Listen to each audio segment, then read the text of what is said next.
Hey everybody, I'm Kevin, and before we take a look at some shrubs that have done really well for me over the years, and I think they're low maintenance, I want to mention just a few key points. The first one is when you're purchasing plants, make sure that you've got the proper zone rating for where you live. And if you're not familiar with zones, you can find those maps online and then match it up to the tag to see what your winter hardiness is. The second thing is make sure you know how much sun your plant needs on a daily basis or how much shade it might need. But I think the most important thing for low maintenance is making sure that you give your plant enough space for the area that you're putting in. All too often I see plants that are going to get 6 feet, maybe even bigger, and they're kind of forced into an area that's only got about 3 feet before it maxes out that location. And now you're stuck with probably doing pruning once, maybe even twice a year. Let's start off with some spireas that have done great for me over the years. One of my favorites is the gold mound spirea. It gets about 3 feet wide by 2 feet tall and has a bright golden yellow leaf color with a pink flower hardy to zone 4. You don't have to, but I like to give mine a quick shearing each spring to remove some of last year's spent flower heads. And it keeps the size just a little bit more uniform and compact. And that pruning, it'll stimulate a surge of fresh new leaves and flowers. Little Princess is a reliable green leaf variety that gets a little wider than tall. And I'd make sure you give this one at least 3 to 4 feet for its width, and it usually levels off at around 2 feet tall. The flowers start out a deeper pink, and then as the season progresses, they fade to a lighter lilac color, like you're seeing here. Gold Flame is similar to Gold Mound with its rosy pink flowers, but it's got a little bit more of a lime green leaf, and it gets just a little bit taller than Gold Mound. And here's another green leaf variety that gets just one of the deepest rosy pink flowers in the spirea group, the Anthony Waterer spirea. Again, this is one of the smaller spireas growing to that 2 to 3 foot range. But let's start moving up in size and take a peek at the Tor birchleaf spirea. Now we're getting into a spirea that can reach that 3 to 4 foot range. The Tor birchleaf is another green leaf variety with a white flower and what I think is one of the best spireas you can grow for excellent fall color with these crimson red leaves, very showy. And let's jump one step further in size to the 6 to 7 foot range in the spireas. Coming up here is Fire Gold spirea, which has a lime green leaf color early in the spring, changing to this golden yellow, followed by abundant white flowers, opening on its arching, cascading branches. The Fire Gold's part of the bridal wreath spirea group. I feel like I could get stuck on spireas for a long time since there are so many great varieties. But let's move on to our next group and take a look at a few Potentillas that are also referred to as shrubby cinquefoils. Here again, you don't have to, but I like to remove some of the previous season's seed heads just before spring. It's such a quick and easy step, and it encourages those new leaves and flowers to emerge just a little more quickly. Summer Dawn. This is probably my favorite Potentilla with these lighter, creamy yellow flowers. And Summer Dawn for me has just maintained one of the most perfect globe shapes for Potentillas that I have. More commonly, you'll see many of the darker golden yellow flowering Potentillas planted in landscapes. And one of those that has done great for me is the Dakota Sunspot. And here's a small hedge of Gold Star Potentillas, which has also performed really well for me over the years. Here's Mango Tango. Check out those showy orangish flowers with just a hint of red in the center. But if yellow is not your thing, you can also find Potentilla varieties with white flowers, as well as a couple pink varieties that are available in the nursery trade. For those of you who have the space, one of my favorite larger shrubs is the Blue Muffin Arrowwood Viburnum. Many references out there indicate a mature height on this shrub of around 5 to 6 feet, but I'd give it room to spread at least 8 feet to keep it in that low maintenance category.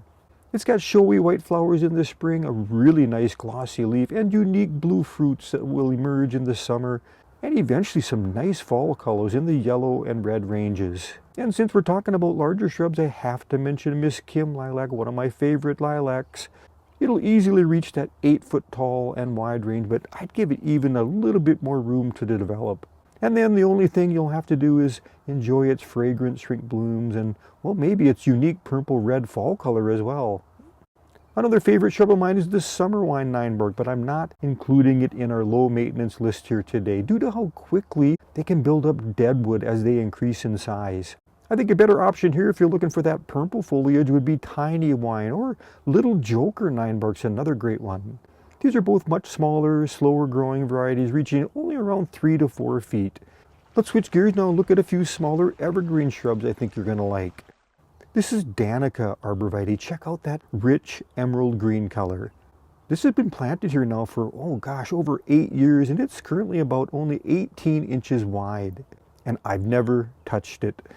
And if you're looking for a globe arborvitae just a little bit larger, Het's Midget is a great choice. I've got several of these growing, and their average mature size is around 3 feet, but I'd also give this one just a little extra room to grow in that 4-foot range to be on the safe side. There's also some excellent Mugo pine varieties available for low maintenance. This one here is the Pomilio variety, and I keep it sheared each spring to keep it small, and it only takes about 5 minutes each spring. But if you let it go, the Pomilio variety can get up to that 5-foot range. But take a look at the Isley Nursery website if you have a moment and check out their true dwarf Mugo pine collection. They've got over 12 varieties available that, in all likelihood, if you give them the space and plenty of sunshine where you plant them, you're never going to have to touch these varieties. And real quick, just one more dwarf that I have growing is the Valley Cushion Mugo pine, located just in front of me on this photo. Back in my days selling plants at garden centers year after year, the Ivory Halo Dogwood was always one of our best sellers. It's popular due to these variegated creamy white and green leaves, as well as the showy red stems you'll enjoy in the winter. Cool Splash is a shrub I don't come across very often, but I wish I did because it's a great little shrub. Cool Splash will stay about half the size that an Ivory Halo gets, around that 3-foot tall range, but it can get a little bit wider due to a slight suckering habit. Okay, there's a lot of barberry shrubs out there with various shades of purple and yellow. One that's doing great for me is Golden Nugget, which grows to about 18 inches tall and wide. Barberries are going to do best in full sun, but they do have thorns if that's something you would like to avoid. And Crimson Pygmy is a purple leaf variety that's been around, well, a long time, reaching about 2 feet tall by 3 feet wide at maturity. Another genus with dozens of varieties to pick from are the hydrangeas. Let's take a look at 2 that are easy to take care of.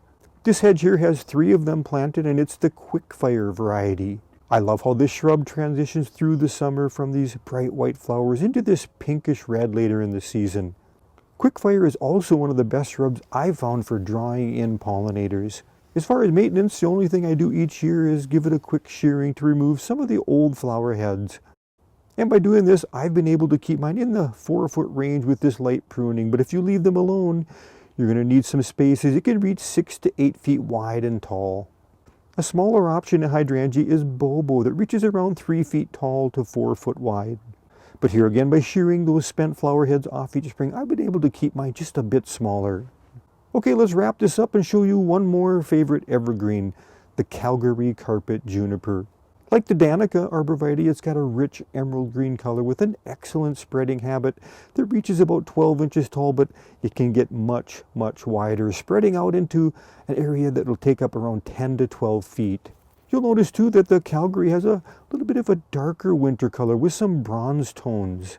I have a few different Calgarys planted, and now that all of them have reached their edging border, I take a few minutes each spring to prune back some of the longer branches to keep them from getting into the lawn and flower beds. So there you go, that's my list, and you may have noticed that some of those varieties have been around a while, just like me. So if you've got newer varieties that you planted, you're having really good luck with, make sure you share in the comments section. That's all I've got for now. We'll see you again next video.